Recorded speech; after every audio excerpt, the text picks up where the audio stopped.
Hello, and welcome to the United States and the Palestinian-Israeli conflict, Historical Perspectives, brought to you by the History Department and the College of Arts and Sciences at The Ohio State University, and the magazine Origins, Current Events, and Historical Perspective. My name is Nick Breifogel. I'm an Associate Professor of History and Director of the Goldberg Center for Excellence in Teaching, and I'll be your host and moderator today. Welcome to everyone, and thank you for joining us. Conflict has defined Arab-Israeli relationships for many decades, with the interstate warfare of the 1940s to 1980s giving way in the 1990s and after to a roiling confrontation between the State of Israel and the Palestinian people of the Israeli-occupied territories. Since the 1940s, the United States has striven to contain, manage, or resolve the conflict, with some notable successes and numerous pronounced failures. While not without precedent, the crisis that erupted on October 7th, 2023 marks an especially difficult, deadly, and portentous phase of conflict, and thus poses acute policy dilemmas for U.S. officials who seek to achieve stability and peace in the region. Today, Professor Peter L. Hahn will analyze the complicated situation in Gaza in its historical and contemporary contexts, focusing on the American role and aiming to bring clarity and balanced perspective about this difficult and dangerous moment in the Middle East. Let's take a moment to get to know our speaker. Dr. Peter L. Hahn is an accomplished research scholar who has published 7 books on the history of American diplomacy in the Middle East. Most recently, Missions Accomplished, the United States and Iraq since World War I, and the Historical Dictionary of U.S. Middle East Relations, as well as scores of articles, essays, and reviews. Professor Hahn has conducted research in the archives of the United States, Israel, Britain, and France, delivered scholarly papers and invited lectures in 11 countries, consulted with policymakers in the U.S. Departments of State, Defense, and Justice, and with senior officers of the Ohio National Guard, and given interviews to the media on 5 continents. From 2002 to 2015, Professor Hahn served as executive director of the Society for Historians of American Foreign Relations, or SHAFR, a professional society of some 1,400 members residing in 44 countries. He was elected by the membership to be president of SHAFR in 2018. And in 2010, Ohio Governor Ted Strickland appointed Professor Hahn to a 5-year term on the State of Ohio's War of 1812 Bicentennial Commission. Professor Hahn has advised more than 36 doctoral dissertations in U.S. foreign relations history, taught thousands of undergraduates on the history of U.S. foreign relations and modern U.S. history, and he helped to launch the flagship undergraduate study abroad program at Ohio State on World War II and its impact on the modern world. With that introduction, let me mention the plan. Professor Hahn will open with a presentation on U.S. diplomacy and the Palestinian-Israeli conflict. And then he'll take your questions, and we'll open things up for discussion. If you are interested in asking a question, please write it in the Q&A function that you'll find at the bottom of your screen. We'll do our best to answer as many questions as we can. We receive multiple questions in advance, and we'll start with those. As a reminder, this event will be recorded to be posted at a later date on YouTube, and will be made available to everyone who is registered for the webinar. Also, we'd like to take a moment to acknowledge that the land the Ohio State University occupies is the ancestral and contemporary territory of the Shawnee, Potawatomi, Delaware, Miami, Peoria, Seneca, Wyandot, Ojibwe, and Cherokee peoples. Specifically, the university resides on land ceded in the 1795 Treaty of Greenville and the forced removal of tribes through the Indian Removal Act of 1830. We want to honor the resiliency of these tribal nations and recognize the historical contexts that have and continue to affect the indigenous peoples of this land. Now, let me pass you over to Professor Peter Hahn. Over to you, Peter.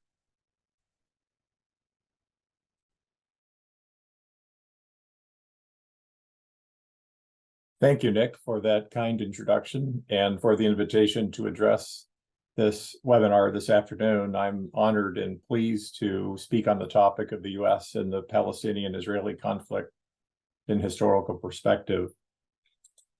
I am going to follow the outline that is now projected on the screen, namely a 5-part presentation beginning with the origins of the conflict before 1948, followed by a discussion of the Arab-Israeli interstate wars of the 1940s through the 1980s, and then the peace process of the 70s through the 90s, the descent into severe Israeli-Palestinian violence in the early 2000s, culminating with a discussion on the events of October 7th and what has transpired since, and what seems likely or desirable to transpire in the future. Topic 1, the origins of the conflict itself. The struggle over Palestine goes back to the late 19th century, when Jewish Europeans who were fleeing persecution in their home countries settled in Ottoman Palestine, and native Palestinian people began to resist their presence. Such tensions between two communities heated up into civil violence during the British Mandate period of 1920 to 1948, when both communities contested each other as well as British administrative authority. Weakened by World War II, Britain referred Palestine to the United Nations in 1946, and the UN settled on a partition plan in 1947 to take effect in 1948. Israel declared its independence over the lands assigned to it by the United Nations. The Palestinian people declined the opportunity to do the same. The armed quarrel within Palestine became an international war as 5 neighboring Arab states invaded, intent on destroying Israel in its infancy. Israel triumphed militarily in that war of 1948-49, occupying territory beyond the original partition lines, as these maps indicate. Jordan occupied the West Bank, and Egypt occupied the Gaza Strip at the conclusion of those hostilities. The Palestinian people called the 1948-1949 war al-Nakba, meaning the catastrophe, because the process of partition displaced some 750,000 Palestinian people from their homes. Some of those Palestinians chose to leave Israel, while many were deliberately expelled by Jewish militias or the new Israeli government attacking their villages, forcing them to flee to UN camps in the Jordan-occupied West Bank or Egypt-occupied Gaza, or even beyond. Topic 2, the Arab-Israeli War. The era of the Arab-Israeli wars from 1948 to the 1980s. During these early decades of the Cold War, there were a series of 5 formal international conflicts between Israel and its Arab neighbors. Listed here on the screen, they indicate which power initiated the formal hostilities. That power or powers are listed first, and then the targets of their attack are listed to the right of the verses indication, so you can see who instigated each round of hostilities. Of these 5 rounds of hostilities, 2 are worthy of mention in the context of today's discussion. The 1967 war was probably the most significant of all 5 of them. In that war, Israel attacked its 3 Arab neighbors of Egypt, Jordan, and Syria in turn. And in 6 days of hostilities, Israel amassed enormous territorial gains at the expense of its Arab neighbors. It occupied the Gaza Strip, as well as the Sinai Peninsula at the expense of Egypt. It occupied the West Bank at the expense of Jordan, and it occupied the Golan Heights at the expense of Syria. 6 years later, Egypt and Syria got together to try to seek vengeance and recover their territory by invading Israel.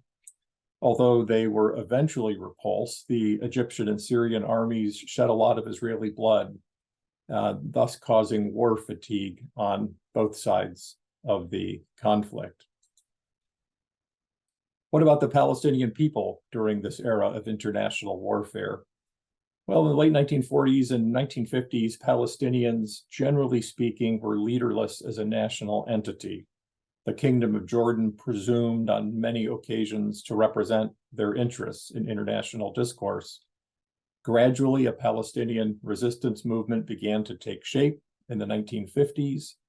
Yasser Arafat played an instrumental role in forming the Palestine National Liberation Movement, also known as Fatah, a political party or movement founded in the late 1950s, as well as the Palestine Liberation Organization, the PLO, which is a coalition of militias assembled in 1964.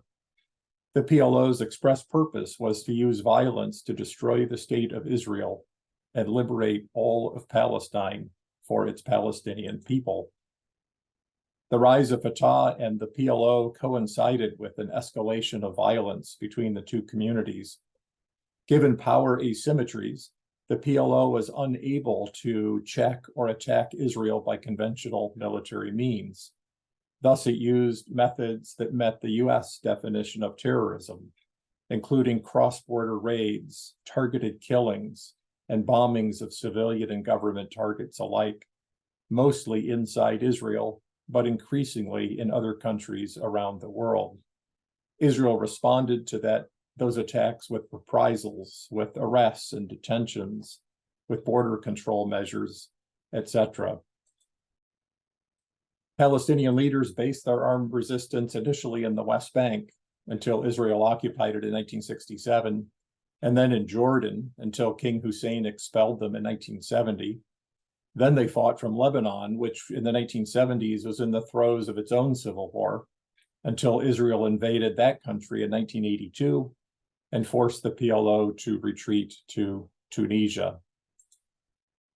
These roiling tensions erupted in a major round of civil unrest in 1987, when the Palestinian people launched a spontaneous, massive, popular uprising across the West Bank and the Gaza Strip. The Palestinians were frustrated by 20 years of occupation and the lack of any sign of progress toward political independence.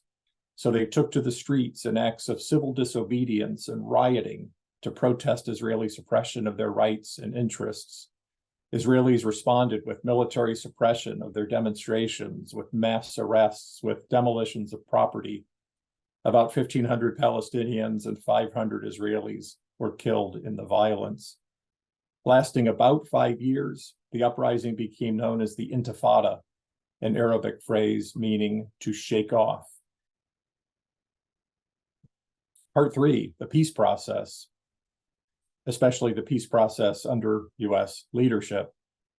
During this long era of Arab-Israeli interstate violence, the United States tended to side fully with Israel on questions of its national independence, its right to exist, and its assertive or aggressive defense of its interests.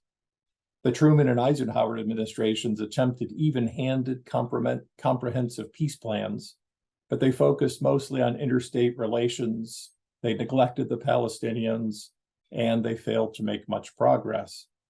The Kennedy, Johnson, and Nixon administrations tended to bolster Israel pretty one-sidedly because in the height of the Cold War, the Arab powers seemed to be Soviet clients, whereas Israel appeared to be a reliable American ally. Well, US officials became more assertively involved in peacemaking after that violent and bloody war of 1973. President Jimmy Carter took leadership of a mutual Egyptian-Israeli exploration of peace by leading a process that resulted in the Egyptian-Israeli Treaty of Peace in 1979, which included an Israeli phased withdrawal of the Sinai, although not Gaza, to Egypt.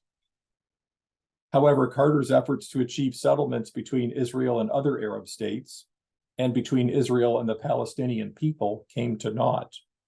Israel and Egypt actually agreed to such deals in principle, but other Arab states and the PLO rejected those plans. Israel invested practically no effort in additional agreements, and Israel's invasion of Lebanon in 1982 scotched all such talk. The 1990s witnessed a much more sweeping peace process, encouraged by the end of the Cold War and the stature the US gained by winning the Gulf War. The Madrid summit of 1991 broke the taboo of Israeli and Arab statesmen engaging in face-to-face negotiations. As US Secretary of State James Baker commented, after 43 years of bloody conflict, the ancient taboo against Arabs talking with Israelis had been dramatically consigned to the backbenches of history. The Madrid summit of 1991 sparked a wave of diplomacy. President Clinton was able to arbitrate a Jordanian-Israeli treaty of peace in 1994. The Clinton administration also promoted mightily an Israeli-Syrian treaty. Although that effort fell short of an actual treaty, there has been relative stability, meaning an absence of prolonged warfare between Israel and Syria ever since. There was also progress in the 1990s toward Israeli-Palestinian settlement. Yasser Arafat refashioned himself from militant to moderate statesman. He renounced terrorism. He formed the Palestine Authority as a democratic political institution, and he indicated that he would recognize and make peace with Israel. As these covers of Time magazine reveal, his reputation among Western observers clearly changed. Within Israel, the emergence of the so-called peace camp empowered the government to seek a more stable future through accommodation with the Palestinians. Israeli-Palestinian secret talks at Oslo, Norway, led to accords calling for a two-state solution, two states living side by side in peace and harmony. Oslo inspired President Clinton to lead intensive Israeli-Palestinian negotiations on a two-state solution. Clinton brought Arafat and Israeli Prime Minister Rabin to Washington in 1993, where they pledged to make peace under a two-state solution. He held several follow-up meetings over the 1990s with leaders on both sides, culminating in a July 2000 summit meeting at Camp David with Arafat and Israeli Prime Minister Ehud Barak. It was clearly an era of historic handshakes, and the peace process seemingly resolved many specific points of contention and encouraged people to imagine that a two-state solution was a very real possibility. But alas, the diplomacy stalled short of agreement. The peace process stalled for two broad and interconnected reasons. First, extremists in both camps, who feared peace more than continued warfare, deliberately sought to disrupt the peace process through acts of violence. On the Palestinian side, Hamas launched bus bombs and numerous other acts of violence to terrify and terrorize the Israeli people and undermine their willingness to make peace. Extremists also resisted peace from the Israeli side. For example, an Israeli settler walked into a mosque in Hebron in 1993 and shot to death dozens of Arab men and boys as they worshiped. Even more ominously, a religious extremist assassinated Prime Minister Rabin in late 1995 because he was considering yielding the West Bank to a Palestinian state. Second, in addition, there proved to be deep gaps in the negotiating positions on three crucial issues that had bedeviled peace plans over the decades. First, there was the question of land, where to draw the boundaries between Israel and the West Bank and Gaza, and more importantly, what to do about the large and growing presence of Israeli settlements in the West Bank, settlements portrayed in the image at the left. A second debilitating question was the matter of refugees, Palestinian refugees. Would the millions of Palestinians who had been displaced from their homes and their descendants be allowed to return to those homes? And if not, how would they be compensated? And where and how would they be settled permanently? The third difficult question was Jerusalem. Who would control the city considered holy and culturally powerful by both communities? Whose capital would be established there? Was there room in Jerusalem for two capitals. With the peace process deadlocked, to move on to part 4, the Israeli-Palestinian situation quickly descended into violence in the early 2000s. Palestinian frustrations boiled over in a second popular uprising, the Second Intifada of 2000 to 2005. This round of violence was more bitter, more violent, and more deadly than the first uprising, with about 3,000 Palestinians and 1,000 Israelis killed. Both communities drifted toward extremism in the 2000s, leaving the near-miss peace process of the 1990s on retreat in the rearview mirror. Among Palestinians, after Arafat's death in 2004, the Palestinian community split into two major factions. The moderate Mahmoud Abbas, who was elected president of the PA in 2005, continued to pledge peaceful intentions toward Israel and to engage in US-led negotiations on a possible two-state solution. The extremists rallied to Hamas and to continued armed resistance. Hamas secured control of the Palestine Authority's legislature in democratic elections in 2006. In 2007, Palestinians fought among themselves, with Fatah prevailing in the West Bank and Hamas in Gaza.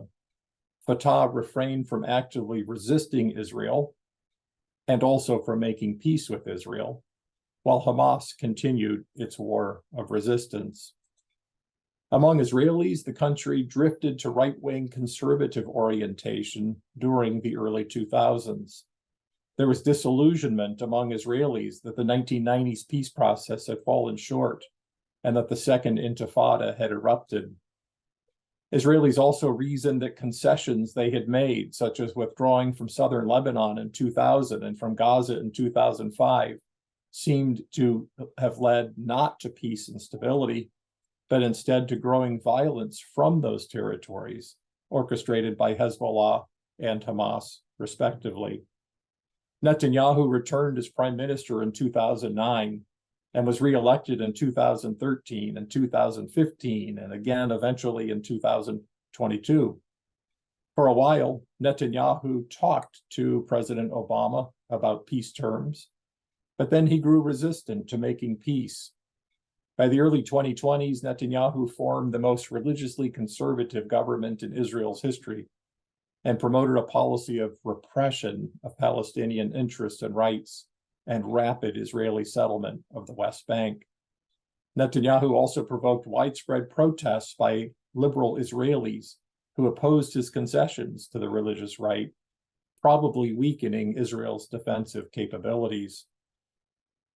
In this context of growing extremism in both communities, border violence escalated in Israel's north and south. Along the Lebanon border, Hezbollah reoccupied southern Lebanon after the Israeli withdrawal in 2000, and from there fired rockets and launched raids into northern Israel. And Israel retaliated. In July 2006, Hezbollah snatched 2 Israeli soldiers in northern Israel. The Israeli government launched in response a 34-day operation that killed some 1,200 Lebanese and displaced more than 1 million people, at the loss of about 100 Israeli soldiers. In the south, in Israel's south, Gaza emerged as the headquarters for Hamas, which remained committed to violent resistance against Israel. And beginning in 2007, constant violence roiled along the Gaza border, with occasional major outbursts listed here, the ones in bold font being the most significant militarily and in terms of their human costs. What about the US peace process during this descent into Israeli-Palestinian violence? Well, in the early 2000s, President Bush and President Obama tried to continue the Oslo-based peace process by pursuing international negotiations aimed at a two-state solution. Both administrations floated plans that sought even-handed compromises on vital issues of land, refugees, and Jerusalem. But all such plans failed. Among the two protagonists, one or the other, and often both powers, refused to consider compromises or concessions because they seemed too risky. In essence, both Israel and the Palestinians calculated that they could best pursue their own national interests, security, political, financial, and cultural interests, by continuing to fight rather than to settle. As intifada and border wars roiled, U.S. leaders were largely reduced to securing ceasefires that restored the status quo, but did nothing to address the underlying issues. President Trump broke the long precedent of even-handedness in U.S. policy and sided completely with Israel on most of the significant issues. President Trump moved the U.S. Embassy from Tel Aviv to Jerusalem. He recognized Jerusalem as Israel's capital. He recognized Israeli sovereignty over the Golan Heights. He endorsed Prime Minister Netanyahu's aggressive settlement building on the West Bank, even though it reduced the prospect for a two-state solution. In all of these policies, President Trump broke decades of precedent of even-handedness in U.S. policy toward Israeli-Palestinian matters. President Trump also negotiated the Abraham Accords that helped win Israel regional legitimacy. And in July 2020, he floated a plan for Israeli-Palestinian peace that endorsed Israeli maximal demands and denied Palestinian aspirations. President Trump ardently supported Israel, which probably had the effect of encouraging them in their tough approach and probably added to the growing conservatism among Israelis and the soaring fatalism among Palestinians. Upon taking office, President Biden indicated that he favored a two-state solution, but he initially avoided deep involvement in the Israeli-Palestinian situation. Given more pressing matters elsewhere, given the stubbornness on both sides of the dispute, and given the decline in relative U.S. global power. As President Biden commented in July of 2022, the ground is not ripe at the moment to restart negotiations. Biden seemed to limit his aspirations to containing the conflict and avoiding a cataclysm. And the events of October 7th showed the limits of such U.S. policy. Part 5 of my overview is the attack of October 7th and after. October 7th in many ways is comparable to the September 11th, 2001 terrorist attacks on the United States. Like the 9/11 attacks, the Hamas raid into Israel on October 7th was striking in its scale, its audacity, its lethality, and its depravity. Like 9/11, 10/7 was a tactical surprise, but on a strategic level of analysis, it fit the trajectory of the recent past. Like 9/11 briefly united the American people and increased their ardor for war, 10/7 led to a unity government in Israel and mass patriotic determination to make someone pay. Like 9/11 galvanized anti-US extremists across the Middle East, 10/7 became a proud or at least justifiable accomplishment for supporters of Hamas across the region and beyond. Like 9/11 prompted the United States to invade Afghanistan in 2001 and Iraq in 2003, 10/7 prompted Israel to bomb Gaza heavily and to launch a grueling ground invasion. What will come to pass in Gaza is difficult to predict with confidence, although several circumstances render the overall situation gloomy. Israel is reeling in shock, horror, anger, and vengefulness, given the deep political and cultural divisions that emerged among the Israeli people in recent years. The political stability of the country seems tenuous. The unity government forged by the national emergency of 10/7 is not guaranteed to survive once the crisis abates. Palestinian political stability has deteriorated. Fatah is led by the 87-year-old president who was last elected in 2005 to a 4-year term. Hamas has seized the popular mandate despite, or perhaps because of, its relentless resistance and extreme methods against Israel. Israel seems determined to eradicate Hamas by the roots once and for all. Yet that quest is fraught with difficulties. U.S. experiences in Vietnam and Afghanistan show that even long and costly commitments are not easy to win against determined, non-state, irregular military forces. Even if Hamas is destroyed, and that's a big if, there would remain the difficult problem of who would govern Gaza thereafter. Given Gaza's urban landscape, its compact size, its UN presence, and its dense population of non-combatants, Israel's military assault on Hamas has caused massive civilian casualties, earning Israel intense criticism from around the world. Across the region, the Hamas attack has reverberated. It encouraged government and settler violence against Palestinians in the West Bank, more than 100 of whom have been killed since 10/7. It stymied the expansion of the Abraham Accords that were reportedly on the verge of a Saudi-Israeli accommodation. It signaled the power of Iran, Hamas's main patron, to spread religious extremism. It attracted the support of Russia and the sympathy of China. Ominously, Hamas's attack provoked a war that threatened to escalate suddenly into major conflagration.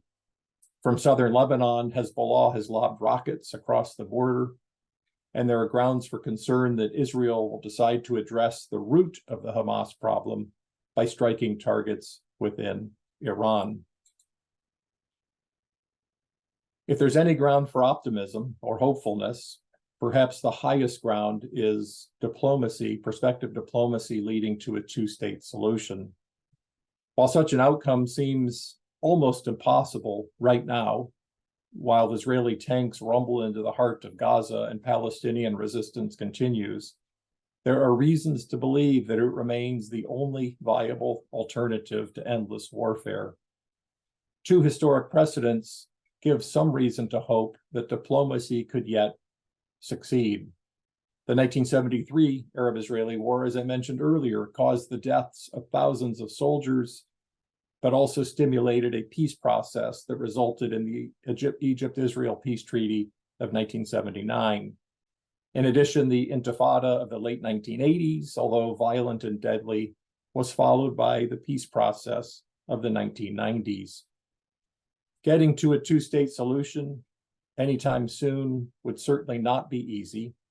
It would require the international community, probably led by the US and the UN, to organize a coalition of powers committed to promoting an equitable compromise settlement between Israel and Palestine and encouraging both sides to embrace it. It would require the support of Russia and China, both members of the UN Security Council, who presently are engaged in rivalries and indirect confrontations with the United States. Even more challenging, getting to a two-state solution would require the Israeli people and the Palestinian people, both almost certainly under new leadership, collectively to express their determination that they have tired of war and are ready to start a new day. The Israeli people and the Palestinian people would need to embrace the conclusion reached by Israeli Prime Minister Rabin in 1993. The time for peace has come, he declared. We, the soldiers who have returned from battles stained with blood, we who have seen our relatives and friends killed before our eyes, we who have come from a land where parents bury their children, we say today in a loud and clear voice, enough of blood and tears, enough. Thank you.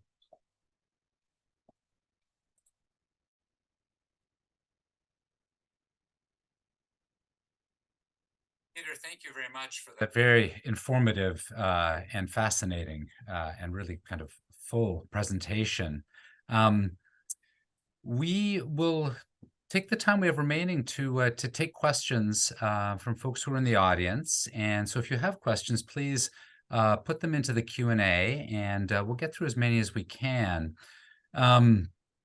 And we have a few that came in advance during registration, and so I'll sort of start there and then build out. One question, this is perhaps a big one, Peter, and I'm sorry to give you such a big one to start with, but this is from a teacher who writes, so as a person, here I'm quoting him or her, as a person responsible for teaching future teachers, what is most important for educators to understand how to teach about this conflict, past and present, to humanize the experiences of both people's pain and focus on a more solution-oriented rhetoric?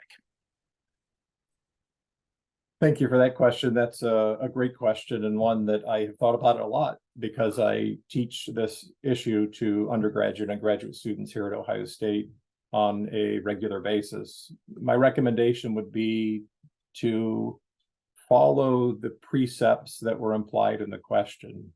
Humanize both communities, try to understand both communities, try to understand their aspirations as well as their challenges, and in the most humane fashion possible, try to tease out the fairest and most peace-oriented orientation one can find.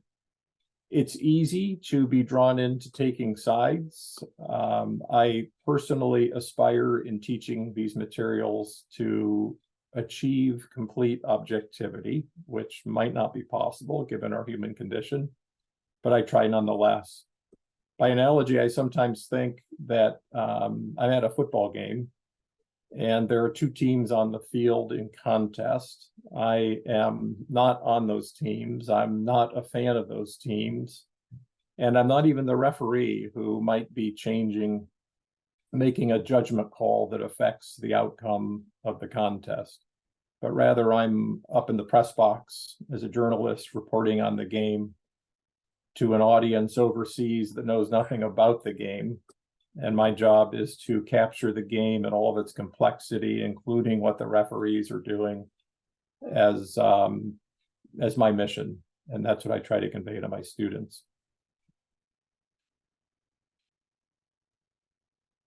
Thank you for that. And we have a few questions that actually take us back in history to the 19th century and then into the first half of the 20th century. So before World War II, and particularly during the British period.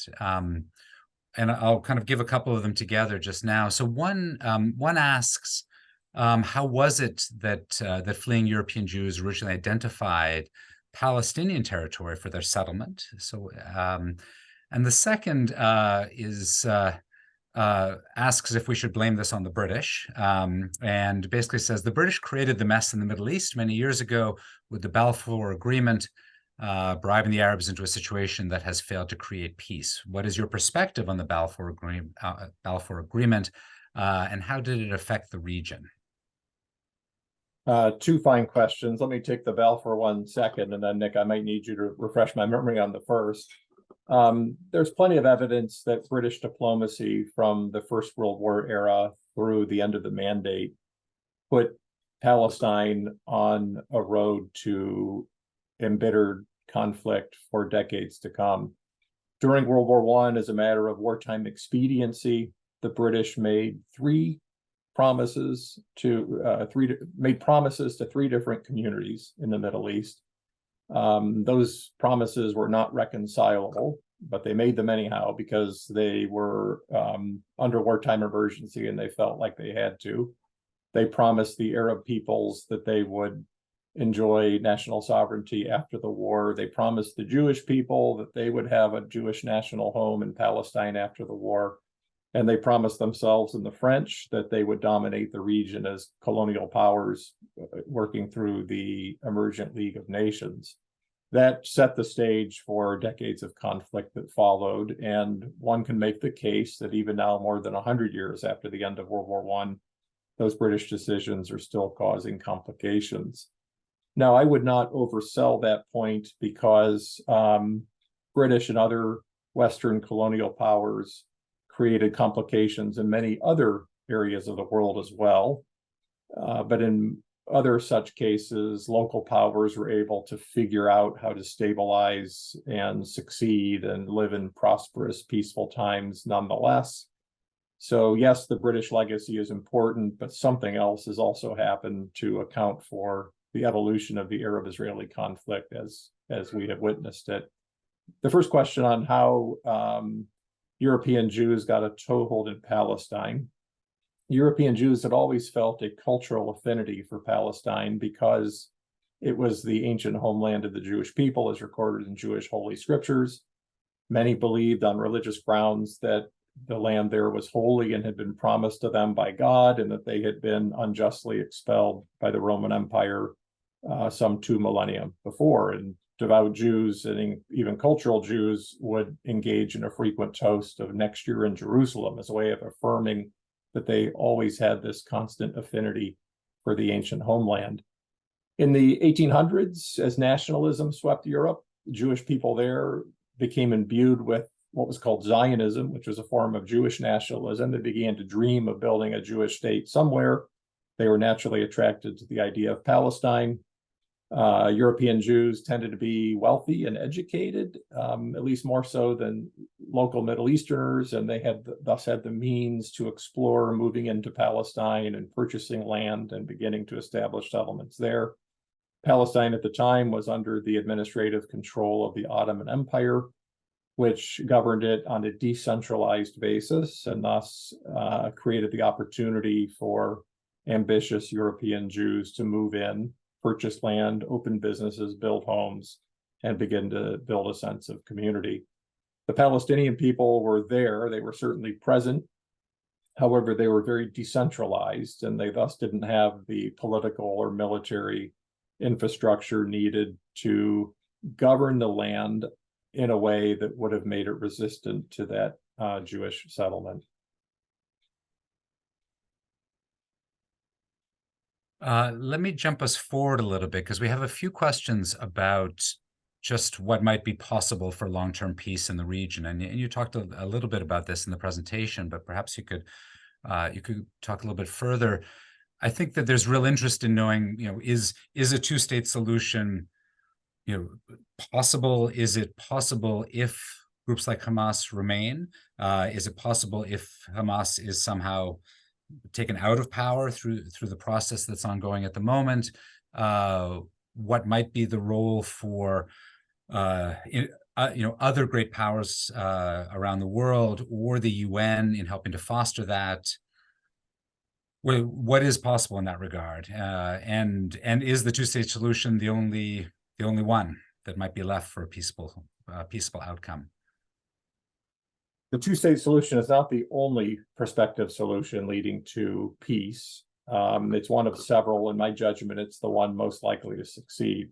Now, that doesn't mean it'll be easy or simple. It's been tried now for going on 30 years and hasn't been achieved, and that legacy is certainly relevant to keep in mind. But I think it's better than the alternatives, and it's the one that the US and the international community should rally behind.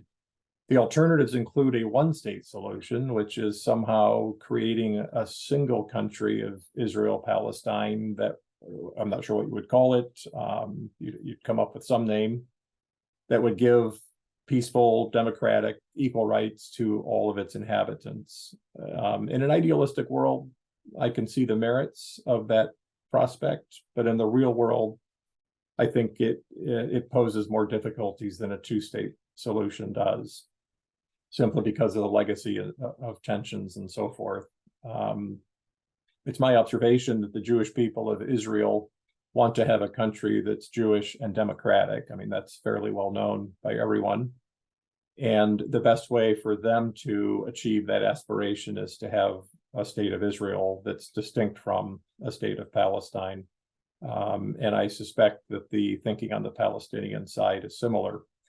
Another alternative, and the one that the Israeli government under Netanyahu seems to be intent on, is to have a solution that restores peace, and I'll put little quotation marks around that, through sheer Israeli dominance.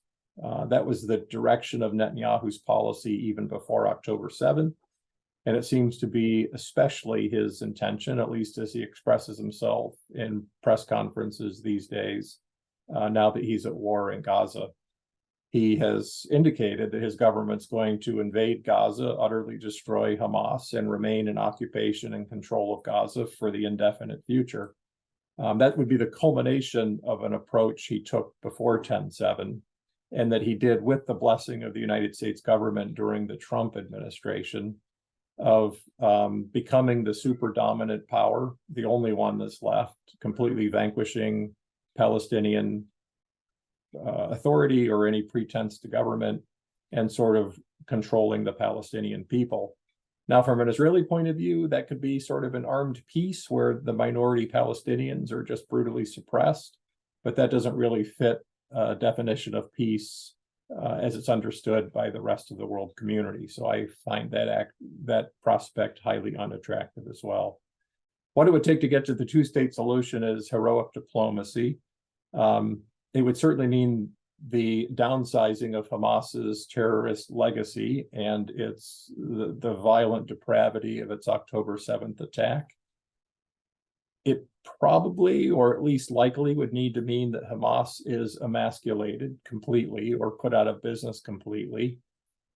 But it's also possible that as time passes, some role for a more neutral, new leaf Hamas might yet be identified. And I say that thinking how Yasser Arafat went through that transition that I alluded to during my talk today.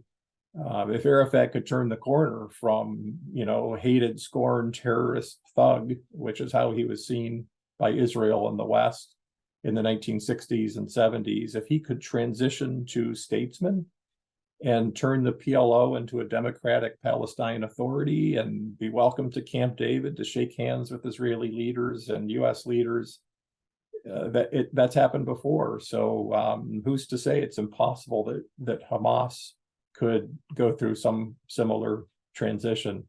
Hamas, after all, does employ what the US government would call terrorism, violent terrorism. We all saw it on September 7th. It's utterly horrible. But Hamas also is a government authority that runs a health ministry and an education system and dispenses social welfare in the territory it occupies. So it does have administrative structure. If it could be separated from that violent terrorist legacy, it might yet find a place at the table. Again, that's not easy. That would not be easy to accomplish, but I'm not ready yet at this stage to say that it's impossible. I'm going to follow up on that and kind of flipping the story back to the US. I mean, can you talk a little bit about what is from a realpolitik kind of perspective, what is the real benefit for the United States of a two-state solution, of some kind of peace in that area? What is the downside for the US geopolitically, economically, with ongoing tension and violence in the region? The downside for the US of the continuation of conflict is that it threatens to escalate into general regional conflict. Beyond the Israeli-Palestinian conflict, the US is most concerned in the Middle East by Iran, which has been engaged in a low-scale warfare against the United States and vice versa for a couple of decades now. Iran has been pursuing a nuclear bomb, which would give it enhanced lethality. Iran has been promoting anti-Western militias across the region in places like Lebanon and Iraq and Palestine and Yemen. It has been attacking and undermining US interests and US allies across the region. And Iran has been backing both Hezbollah and Hamas. And as long as the tension within Palestine continues to roil, there's always the chance that it could expand suddenly and dramatically into some kind of a regional war. And especially if Iran should develop weapons of mass destruction, that kind of war could be catastrophic for the people of the region and for the stability of the international order. The US also continues to rely, or its allies rely, on the natural resources of the Middle East, namely the oil, especially of the Arabian Peninsula, It identifies lines of communication, trade routes, and communication routes across the region of value. There's a cultural poignancy here where the Middle East is the meeting point of Islam and Judaism and Christianity. And so on behalf of an aspiration for a general global tolerance and peace, stabilizing the Middle East seems prominent in the policy thinking of US government leaders. A region at peace, of course, would mean that the US could breathe a sigh of relief that some of its interests are no longer under day-by-day, week-by-week threat. It could also downsize its commitment to defending countries of the region and or pursuing peace. The US government has spent billions of dollars over many decades, multiple billions of dollars over many decades, trying to promote peace, trying to secure the powers of the region that feel threatened by their neighbors. If that situation could be solved, then the US could relinquish some responsibilities that have become fairly costly.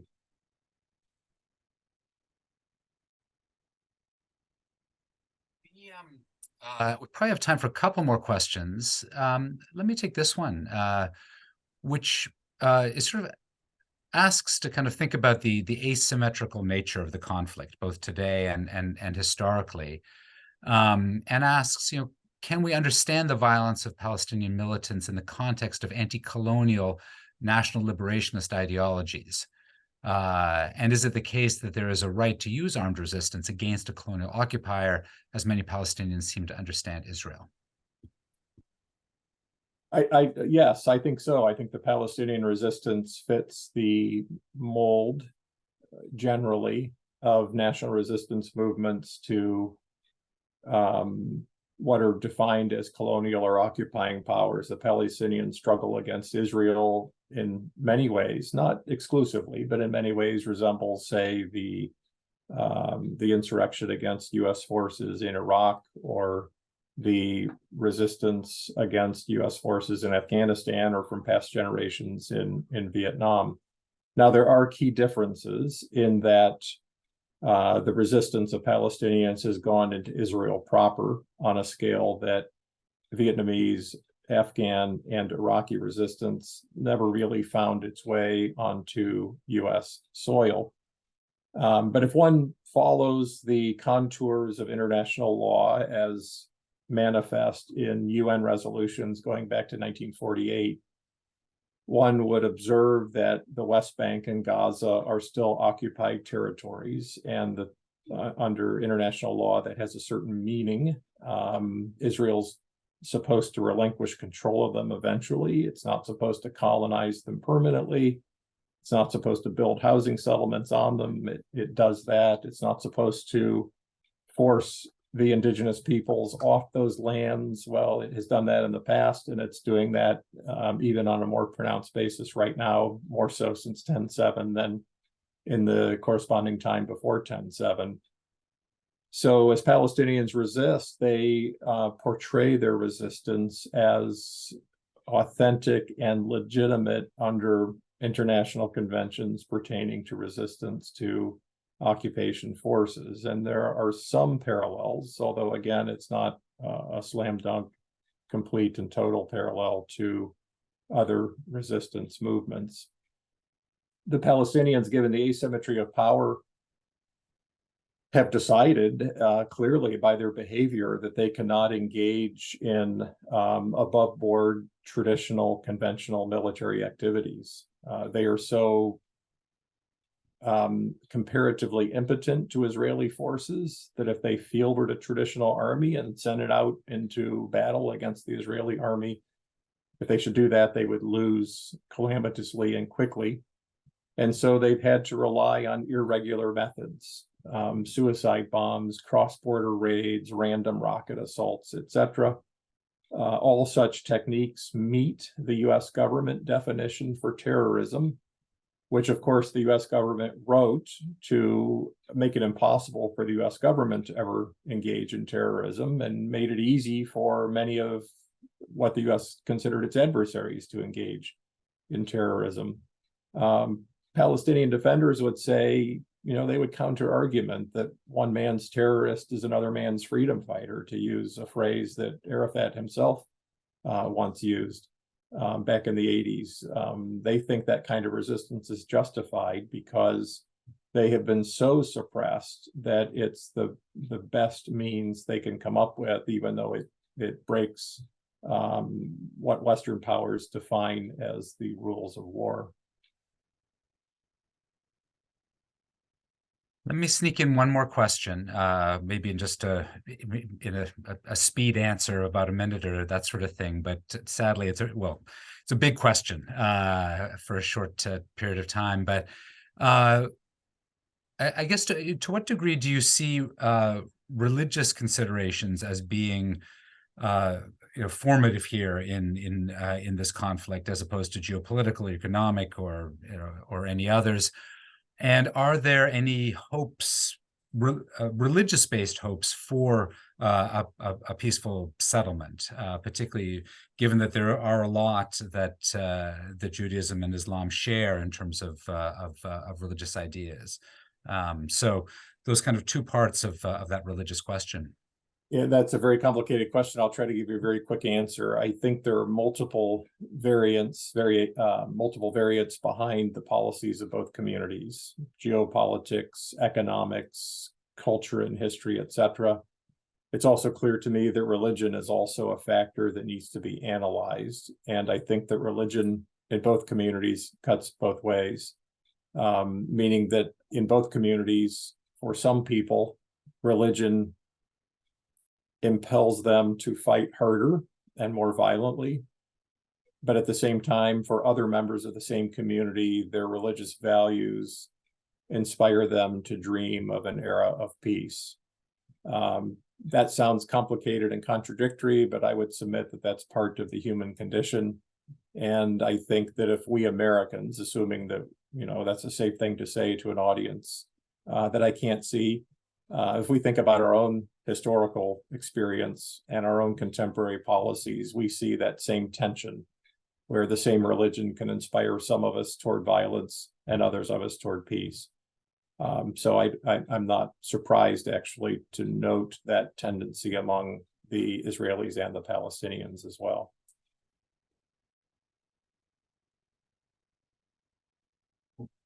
Peter, thank you very much, and thank all of you in our audience for joining us today, and for your excellent questions.